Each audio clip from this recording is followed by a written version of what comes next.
LEGO Star Wars The Freemaker Adventures exists in this strange gray area of canon. I can't find anywhere that says for sure whether it's canon or not, and all statements about it are vague. It basically sounds like the main characters and their story is not canon. However, the showrunners met with the Lucasfilm Story Group to make sure nothing was contradicted. So I do think there are elements of the show that could potentially appear in future canon Star Wars stories. I'll be going over what I think those elements are today. Just keep in mind that these are all my own interpretations and guesses. We learn about a weapon called the Khyber Saber, which is supposed to be the original lightsaber built completely out of Kyber Crystals.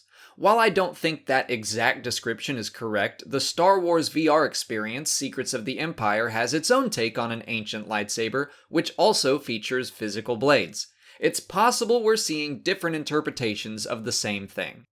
The character of Grabala the Hutt is Jabba the Hutt's cousin. I'm iffy on whether or not he'll show up again, but frankly I think he easily could. His personality would have to be toned down, but I would really enjoy even a small mention of Jabba's disappointing cousin or something like that. Grabala was a standout character in the show for me, and a more serious but still bumbling version of him would be fun to see. Dengar makes frequent appearances working for Grabala, similar to the way Boba Fett often works with Jabba. When he's seen flying, he's using a Jumpmaster 5000, which I have to assume is the punishing one. That was his ship in Star Wars Legends, and if he's using it again in the show, I have to assume it was given the green light by the Lucasfilm Story Group.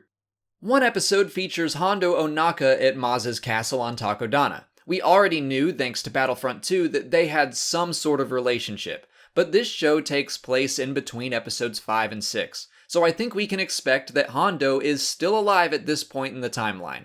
Also, he's more of a menacing pirate in this show than he was in Star Wars Rebels. It looks like he's got a new crew as well. And while the Freemakers are on Takodana, there's a possible but non-committal hint that Maz might already have Luke's lightsaber hidden away. A couple of Legends ships potentially make their way back into canon thanks to this show. The droid MOC flies the Tracker 1, which is similar in design to the TIE Phantom. Other than the three-pronged design, the ships are very different, so I'm still holding out for a true return of the Phantom later on. But the E-Wing is also very briefly seen and mentioned. We've seen that ship in the Poe Dameron comics as well, so it definitely is canon, but the Freemaker Adventures showed it first. A tweet by Leland Chi about exactly that is actually what made me decide to finally watch the show and make this video. The second season deals with the Empire's struggle to find more Kyber Crystals for the second Death Star. They hit the Mother Lode in the Outer Rim on an unnamed planet, which happens to be where the Khyber Saber was originally built. We have no idea how the Empire got more Kyber Crystals after the Battle of Yavin, but thanks to some of the Star Wars comics, we do know it was a struggle. And right now, this answer in the Freemaker Adventures is the best one we've got. Finally, there was a story surrounding Lando that I do not think is even remotely canon, but I really loved it. The Freemakers travel to Cloud City to retrieve a special package for Lando. It turns out to be his cape because he's tired of wearing Han's clothes. I just liked that the show made a joke out of that, and I wanted to mention it. But that's everything I caught that I think could potentially be true in the actual Star Wars canon.